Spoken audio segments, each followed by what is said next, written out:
はいどうも、ゆちチャンネルです。皆さんは車を購入する際にですね、何に一番重きを置いて購入されますでしょうか？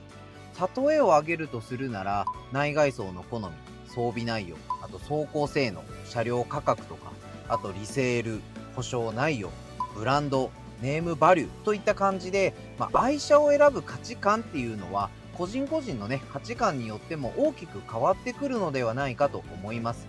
今回はレクサスの魅力ってそもそも一体何なのか、レクサスが選ばれる理由って何がねそんなに魅力的なのか、今回はこちらをテーマとして私なりに深掘っていきたいと思います。ちなみに今回の動画は先ほど挙げた内外装や装備、あとリセールとか保証とかですね、そんなありきたりな魅力をお伝えする動画ではありません。今回はそういった表面的な魅力ではなく、私が感じるレクサスの目に見えない魅力、その点に関して考察していきたいと思います。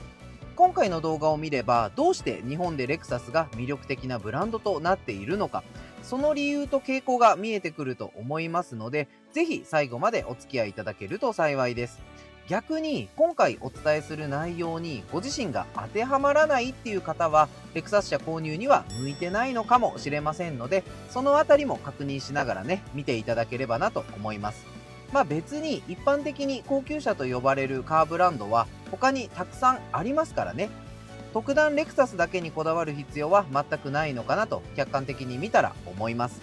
ただ私は自称熱狂的レクサス信者だと思ってますので、他の輸入車メーカーのお車をお乗りの方とかは一部ね、不快だと感じることもあるかもしれません。ですので、そういった方はここで動画を閉じてもらって全然 OK です。あくまでも私個人が感じるレクサスの魅力っていうことで今回深掘っていきたいと思います。ということで、早速ね、本題に入っていきたいと思うんですが、まず最初に、レクサスってそんな満足度の高い車なのって。いやね、ベンツとか BM の方が有名だし、価格も高いんだから、そっちの方がね、絶対満足度高いでしょって。そう思われる方もいるかもしれないですね。ということで、まずはこちらをご覧ください。こちらは株式会社 JD パワージャパンが調査した直近2023年と2024年の日本自動車商品魅力度調査の結果となります。ちなみに JD パワージャパンって何ぞやと言いますと、50年の歴史を持つ顧客満足度に関する調査、コンサルティングの国際的な専門機関となっておりまして、信頼性の高い調査機関となります。商品魅力度調査の評価項目はかなり幅広くてですね、10個のカテゴリー別で全部で37項目も実はあるんですよ。それでですね、パワージャパンの調査によりますと、なんと2年連続自動車商品魅力度調査ラグジュアリー部門でレクサスが堂々の第1位を獲得してます。それだけではないんですよ。こちらもね、ご覧ください。こちらは2023年、2024年日本自動車テクノロジーエクスペリエンス調査の結果となります。テクノロジーエクスペリエンスっていうのは簡単に言ってしまうと、先進運転支援をはじめとする各種機能、装備の内容ですとか、そういったものを利用する上での不具合の有無と使い勝手を評価してまして、各ブランドがどれだけ迅速に新しい機能や装備を市場導入しているのか、そういった点も合わせて評価する調査内容となっています。パワージャパンによると、こちらの調査結果についても2年連続レクサスがラグジュアリー部門で第1位となってます。まだまだね、実はあるんですよ。2023年のセールス顧客満足度調査もラグジュアリー部門では第1位。去年2024年は惜しくもね、2位となってしまったんですが、1位の BMW との評価点差は3ポイントしか差がなく、ほぼほぼ僅差となってます。ですので、総合的なね、顧客満足度で見たら、レクサスが日本国内においてはぶっちぎり第1位の国産高級自動車メーカーであるということなんですよ。なんですが、私が思うに、レクサスを購入検討していらっしゃる方や、現レクサスオーナーが、どうして数多くの高級自動車メーカーがある中で、レクサス車を選んで購入したのか。それには先ほどお伝えした顧客満足度調査の結果とはまた違った価値、違った魅力があるのではないかと個人的に感じています。そこで先日ですね、当チャンネル内でレクサス車を購入する上で最も重要視していることはという、簡単なね、アンケートを実施させていただきました。その際ご協力していただいた方、本当にね、ありがとうございました。そのアンケート結果がこちらとなります。ご回答いただいた方は全部で215人と、私としてはかなりの方がね、協力してくださったなと感じてます。というのも、当チャンネルはレクサス系チャンネルですので、おのずとね、当チャンネルを登録してくださっている方っていうのは、おそらくレクサスに興味がある方とか、実際にレクサス車を所有しているオーナーの方だったり、これからレクサス車を購入しようと、そう考えている方ですとか、少なからずレクサス車に興味があったり、車好きな方がほとんどなのかなと、そう思います。車にね、興味のない方は、そもそもね、私のチャンネルの動画は見ないと思いますし、日常の足として使えたらそれでいいみたいな方は、そもそもね、レクサス自体を購入することはないと思ってます。なので、街中でアンケートを取ったりするよりは、かなりね、リアリティのある数字と言いますか、よりね、実態に近くて、一般的な方と比べたとしても、車に興味のある方からの統計調査となってますので、その信頼性もね、ある程度高いのかなと感じてます。それで、その結果なんですが、最も重要視すること第1位は、外装内装が自分好みであることだったんですが、これはね、当たり前と言っちゃ当たり前ですよね。じゃなきゃそもそも買わへんわってことになりますから。この部分は大前提としてどの車を選ぶ上でも重要だと思います。ただ、今回注目すべきポイントは2番目に多かった国産高級車ブランドというステータス、いわゆる付加価値。これが堂々の第2位にランクインしたことなんです。これがちょっと意外な結果だったんですよね。てっきりリセールとか装備面とか、目に見える価値に対して魅力的だと感じる方が多いのかなと、そう思ってたんですが、結果、ブランドっていう、見えない価値、ステータスに魅力を感じている方が多かったと、そういう結果となりました。私的にレクサスを選ぶ理由、レクサスの魅力って何なのって、そう聞かれると、皆さんね、あんまりね、声を大にしては言わないとは思うんですけど、実は、このブランドに対してのウェイトが結構でかいんじゃないのって思うんですよ。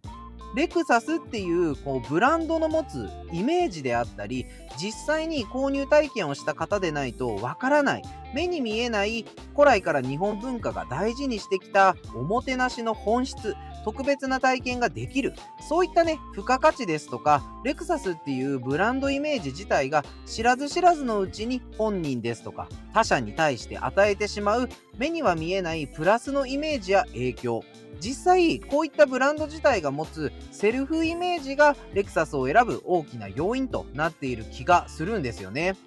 で、ちょっとね、ここからはね、本当にね、私個人の勝手なね、偏見ありきの個人的な感想だと思ってください。私のね、単なる独り言と思って聞いていただきたいんですが、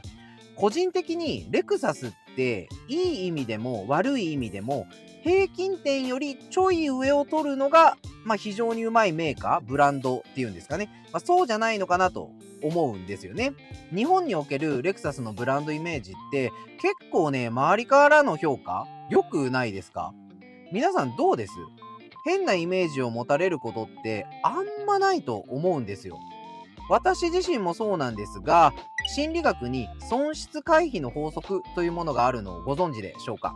これは、人は利益を得ることよりも損失を避けようとする習性があるというものです。レクサスよりも車両価格が高い車、走行性能が高い車、内装がかっこいい車、あと独創的な車、お金持ちをアピールする車っていうのは普通にね、他のメーカーでも全然あるじゃないですか。もうそれこそね、ベンツ、BM、アウディ、あとボルボ、ジープ、フェラーリ、ランボルギーニ、ポルシェとかね。でも、そのメーカーの車を買おうか、どうしようかって考えた時に、輸入車はやっぱり故障とか保証が心配だし、売却時のリセールも悪いって聞くし、みたいなね。そういった不安が頭をよぎったり、実際購入して良くなかったらどうしよう。そもそも日本でそこまでね、走行性能の高い車って必要なのかなとかね、そういった想像をしたりすることありますよね。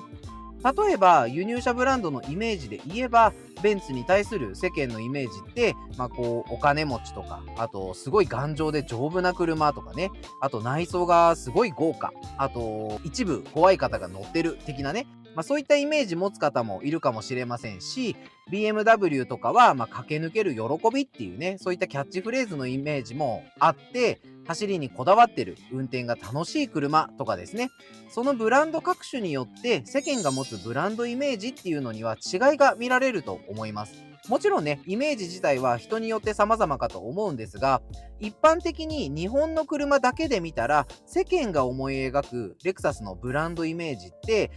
安心のね、トヨタが手掛ける国産自動車メーカー、あと高級車とね、認識している方が多くて、国産メーカーという堅実さとか、価格もそれなりに高額ですので、お金持ちとかね、高級感といったイメージを周りに与えることもできます。ただね、一部のアンチ勢からは、輸入車と比べて特徴の少ない車、内装に高級感が足りず、いかにも日本車らしい平凡な車だ、そう叩く方もいらっしゃるとは思うんですが、ただ、一般的に国内でレクサスが持つプラスなブランドイメージの全体平均値っていうのは高いと思いますし、実際納車式ですとかオーナーズラウンジとかですね、レクサスならではの特別なオーナー体験味わうことできます。こういった目に見えない付加価値こそが多くの車好きが日本でレクサスを選ぶ大きな理由となっているんじゃないのかなと個人的に感じてます。私的に例えるのであれば、車ってね、皆さんが毎日身につけてる時計とかアクセサリー、あとバッグとか服みたいなものだと思ってます。街中を見たら至るところでブランド物のバッグ、ブランド物の時計、ブランド物の財布とか高そうな装飾品とかをね、身につけている方結構見えますよね。高級車もそれと一緒だと思いませんか？服に興味がない人からしたらもうユニクロで十分って思うでしょうし、時計に興味がない人からしたら時間の確認はスマホで十分って思う方だっていると思います。車に興味のない方からしたら人を乗せて移動できれば何でもいいっていう方もいると思います。むしろ車よりも公共交通機関で十分だし、お金がかかるからいらないって思う若い方も増えてきてますよね。でも皆さん自分が好きなものとか趣味なんかにはお金かけたいと思うでしょうし、基本ね、人って本質的にどこまで行っても承認欲求の塊じゃないですか。ぶっちゃけね、私自身もそうなんですけど、他人からよく見られたいとか、あと評価されたいとかですね、自分が価値のある存在だと他者から認めてほしいとか、要はその欲求を満たす一つの手段として皆さんおしゃれをしたり、高いお店で食事をしたり、ブランド物を身につけて着飾ったり、高級車に乗ったりしてると思うんですよね。